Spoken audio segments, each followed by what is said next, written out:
వడ్డే నవీన్ ఈ పేరు గురించి ప్రత్యేక పరిచయం అక్కర్లేదు. 2000 సంవత్సర కాలంలో తన నటనతో ప్రేక్షకుల్ని విపరీతంగా ఆకట్టుకున్న ఈయన ఎవరో కాదు, ప్రముఖ తెలుగు సినీ నిర్మాత వడ్డే రమేష్ తనయుడు.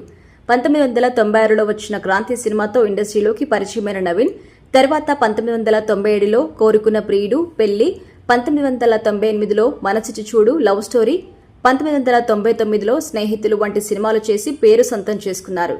ఇకపోతే 1997లో ఈయన చేసిన పెళ్లి సినిమాతో ఈయన గ్రాఫ్ అమాంతం పెరిగింది. ఒక్క సినిమా ఈయన కెరియర్ కి పునాది వేసింది. తర్వాత మా బాలాజీ, చాలా బాగుంది, చెప్పాలని ఉంది, అయోధ్య వంటి సినిమాలు కూడా చేశారు. అయితే 2016లో వచ్చిన ఎటాక్ అనే సినిమా తర్వాత ఇండస్ట్రీకి దూరం అయ్యారు. ఇక అప్పటి నుంచి మళ్లీ ఇండస్ట్రీలో కనిపించలేదు వడ్డే నవీన్. అలా దాదాపు 9 ఏళ్ల పాటు ఇండస్ట్రీకి దూరమైన ఈయన ఇప్పుడు రీ ఎంట్రీ ఇవ్వబోతున్నట్టుగా సమాచారం. ఇకపోతే తాజాగా ఎక్స్క్లూజివ్ గా అందుతున్న సమాచారం ప్రకారం ఇంకా పేరు కూడా పెట్టని ఒక సినిమాతో వడ్డే నవీన్ విలన్ గా రీ ఎంట్రీ ఇవ్వబోతున్నట్టుగా తెలుస్తోంది. ఈ సినిమాతో ఒక కొత్త డైరెక్టర్ ఇండస్ట్రీకి పరిచయం కాబోతున్నారు.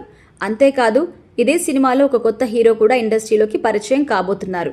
ఇప్పుడు ఈ కొత్త డైరెక్టర్ మరో కొత్త హీరోతో కలిసి చేస్తున్న సినిమా నేపథ్యంలో ఈ కొత్త సినిమా ద్వారా వడ్డే నవీన్ రీ ఎంట్రీ ఇస్తున్నట్టుగా తెలుస్తోంది. అయితే ఇక్కడ మరో ట్విస్ట్ ఏంటంటే వడ్డే నవీన్ ఈసారి హీరోగా కాకుండా విలన్ గా తన అదృష్టాన్ని పరీక్షించబోతున్నట్టుగా తెలుస్తుంది. ఇకపోతే ఈ జనరేషన్ లో తెరపైకొచ్చిన హీరోస్ తర్వాత రీ ఎంట్రీలో ఎలాంటి పాత్రలైతే చేస్తారో మిగతా హీరోస్ కూడా దాదాపు అదే రోల్స్ చేయడానికి ఇష్టపడతారు. ఇప్పుడు వడ్డే నవీన్ కూడా అంతే. 2000 సంవత్సరంలో తనతో పాటు నటించిన హీరోస్ తో శివాజీ విలన్ గా అదరగొడుతున్నారు. బిగ్ బాస్ నుంచి బయటకొచ్చిన తర్వాత ఇప్పుడు వడ్డే నవీన్ తన అదృష్టాన్ని పరీక్షించుకోబోతున్నారు. అసలే కొత్త కుర్రాడితో మూవీ, అందులో పరిచయం లేని క్యారెక్టర్. మరి వడ్డే నవీన్ ఏ రేంజ్ లో కమ్ బ్యాక్ ఇస్తారో చూడాలి.